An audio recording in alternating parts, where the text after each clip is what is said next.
What's up, guys? It's Jay, MorninAfterKill, and I'm back here on Borderlands 2.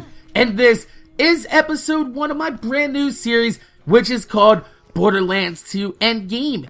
Inside of this series, I'm going to go through some of the guides, the gear, the guns, and DLC, and make sure that all the information is up to date as possible for the newer and future players that will be picking up Borderlands 2, because there are quite a few different endgame scenarios depending upon which DLCs you own in the game. So first off, before we go through some of the other guns and the gear in the game, what I want to do is talk about the history of Borderlands 2 Endgame, because it can get quite confusing for a new Borderlands 2 player. So at release in September 2012, this game was capped at level 50 in True Vault Hunter mode, which was the second and only playthrough after, that's right, playthrough 1. So later on, there is actually some level caps that come out, and the first one was Ultimate Vault Hunter Pack number 1, which was a $5 DLC, or if you owned a season pass, that's right, Gearbox gave it away for free for those people that did spend the money on the DLC season pass number 1. And inside of this Ultimate Vault Hunter, you got a new playthrough, which was added as playthrough 3, and inside of this playthrough, it also upgraded slag to 4 times the damage. Enemies' health was also increased, and non-boss enemies regenerate health. Inside of Ultimate Vault Hunter mode, pearlescent weapons are now able to be dropped, and loot midgets were upgraded to legendary loot midgets, and they both have a chance to drop legendaries and pearlescents inside of the game. The level cap was upgraded from level 50 to level 61, including 11 more skill points inside of that. But one of the biggest things that was inside of this DLC is the fact that all the good Seraph weapons were taken out of the stores and now made drops to the bosses, and the Seraph crystals were now made exclusive to Ultimate Vault Hunter mode. Now, at the time, this was really controversial, especially since it was free with the season pass, and those people that did play on the PC had no choice but to download this DLC because it was included with the season pass. And a lot of the players who actually enjoyed the fun of True Vault Hunter mode were now forced to play in Ultimate Vault Hunter mode, and since slag was a little bit necessary, it made the game a little bit more tedious. It slowed it down a little bit, and a lot of players were actually feeling really alienated by Gearbox, myself included.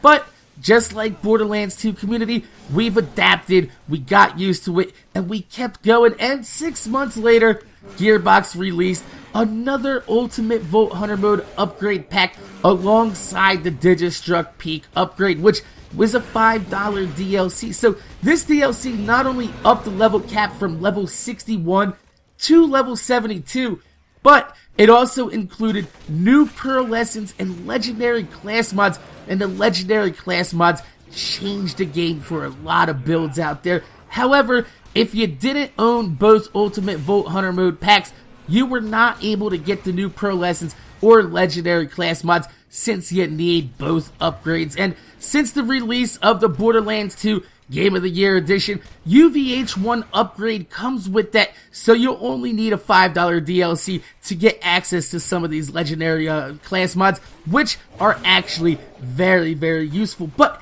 inside of the Digistruct Peak Ultimate Vault Hunter Pack upgrade, you got the ability to make your game harder or easier by completing the raid on Digistruct Peak Gauntlet. Now, the Digistruct Peak Gauntlet does have enemies with very large health values and can get quite difficult for a solo player. This is made for 4 players to go through, but each time you beat this gauntlet, you unlock a new overpowered level inside the game. Now, each overpowered level will give you access to new guns and gear that are stronger. So even though the enemies at overpowered levels have more health and more damage resistance against you, the weapons that drop are more powerful. Now, this allows you the ability to tweak the gameplay that you want to have at endgame by gaining overpower weapons, and if you want, you could take them back to level 72 or overpower 1, overpower 2, and you could use overpower 8 weapons